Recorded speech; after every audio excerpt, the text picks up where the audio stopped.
आकाशवाणी भोपाल से प्रस्तुत हैं प्रादेशिक समाचार।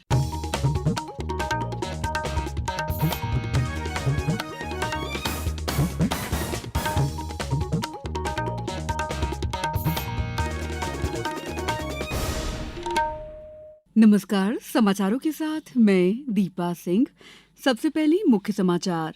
प्रदेश की बुधनी और विजयपुर विधानसभा सीटों पर मतदान आज 5 लाख से ज्यादा मतदाताओं के लिए 690 मतदान केंद्र बनाए गए। उपराष्ट्रपति जगदीप धनखड़ ने पर्यावरण और जलवायु के संरक्षण पर जोर दिया।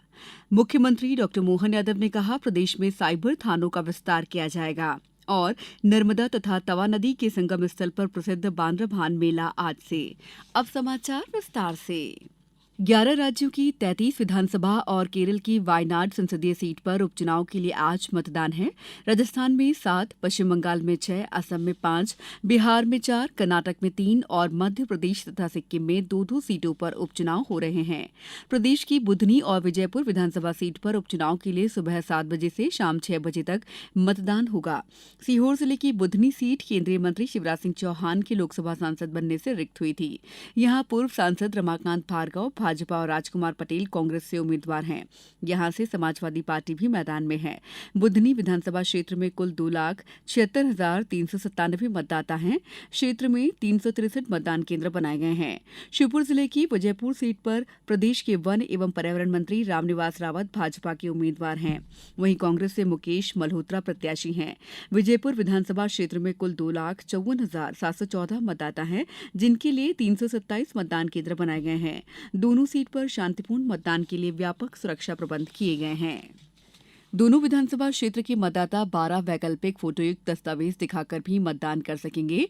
मुख्य निर्वाचन पदाधिकारी सुखबीर सिंह ने बताया है कि मतदाताओं को QR कोड वाली मतदाता सूचना पर्ची वितरित की गई है। इससे मतदाता अपने मतदान केंद्र का क्रमांक, पता, निर्वाचक नामावली में क्रमांक, राज्य और जिले का हेल्पलाइन नंबर जैसी जानकारियां प्राप्त कर सकेंगे।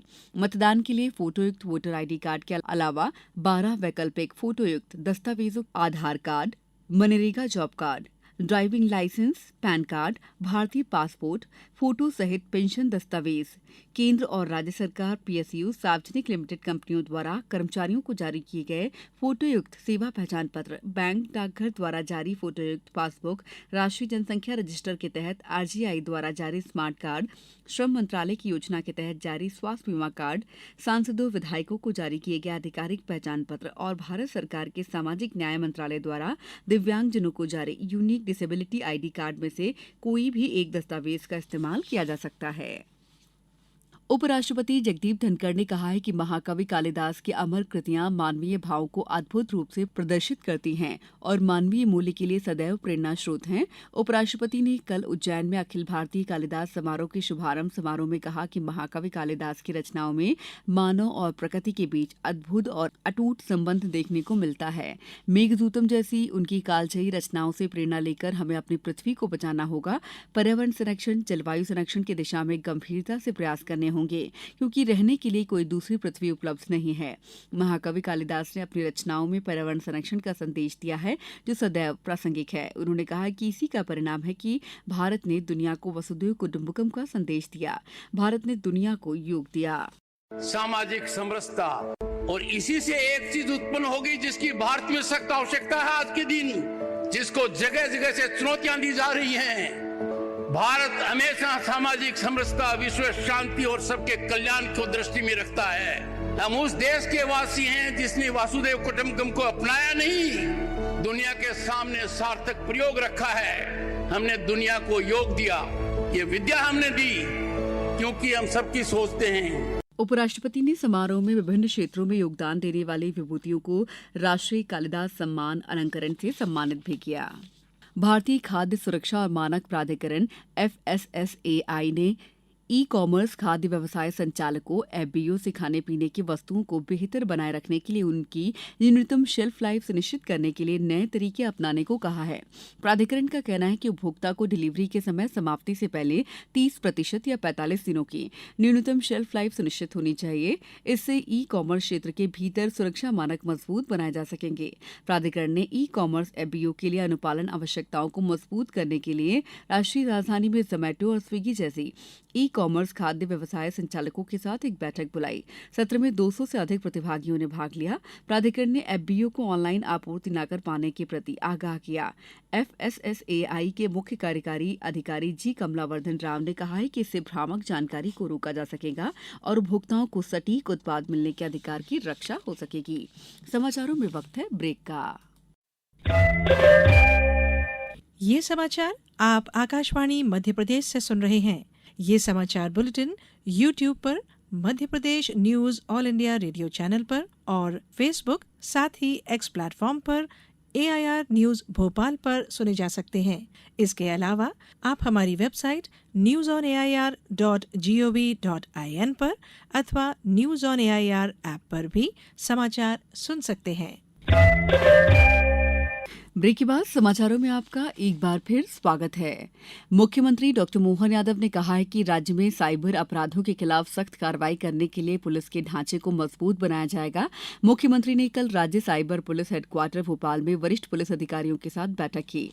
उन्होंने साइबर क्राइम विशेषकर डिजिटल अरेस्ट के बढ़ते मामलों पर जानकारी ली और साइबर पुलिस को उत्कृष्ट कार्य के लिए प्रोत्साहित किया। उन्होंने कहा कि भविष्य में डिजिटल अरेस्ट जैसी घटनाओं पर नियंत्रण लगाया जा सके, इसके लिए पुलिस प्रशासन को जागरूकता अभियान चलाने की जरूरत है। मध्य प्रदेश में साइबर अपराध को रोकने के लिए पुलिस को हाईटेक बनाने के लिए हमने निर्णय किए हैं और आगे जाकर के पुलिस हर जिले में साइबर थाना खोलने जा रही है और हर थाने में साइबर डेस्क भी होगी और खासकर साइबर हेल्पलाइन नंबर 1930 ये हमने इसको और सुदृढ़ करने का प्लान बनाया है और उम्मीद कर रहे हैं कि व्यापक स्तर पर साइबर जागरूकता का अभियान भी हम चलाएंगे, जिसके माध्यम से इस प्रकार की घटनाओं को रोका जा सके।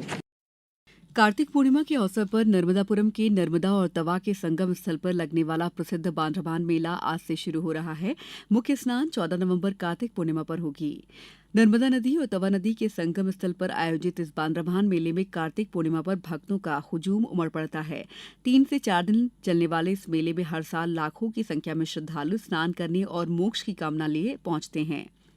मेला अवधि के दौरान सुरक्षा, मेडिकल, पार्किंग परमिट आदि के इंतजाम कर लिए गए हैं। अब कुछ समाचार संक्षेप में।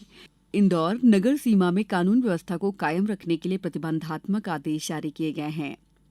खंडवा में कल सिंगल यूज पॉलिथीन के खिलाफ नगर निगम के विशेष अभियान में 3 प्रतिष्ठानों से 8,000 रुपए की राशि जुर्माने के रूप में वसूल की गई। आगर मालवा में चिन्हित पात्र दिव्यांगजन को आज कृत्रिम अंग और सहायक उपकरणों का वितरण किया जाएगा। डिंडौरी में कल देव उठनी एकादशी से मड़ई मेला शुरू हो गया। मंडला शहर के नर्मदा तट के रपटा घाट को अब महिष्मती घाट के नाम से जाना जाएगा। इंदौर में आज मध्यप्रदेश रणजी ट्रॉफी मुकाबले में पश्चिम बंगाल के खिलाफ मैच में उतरेगा। इस बुलेटिन में इतना ही। दीजिए इजाजत। नमस्कार।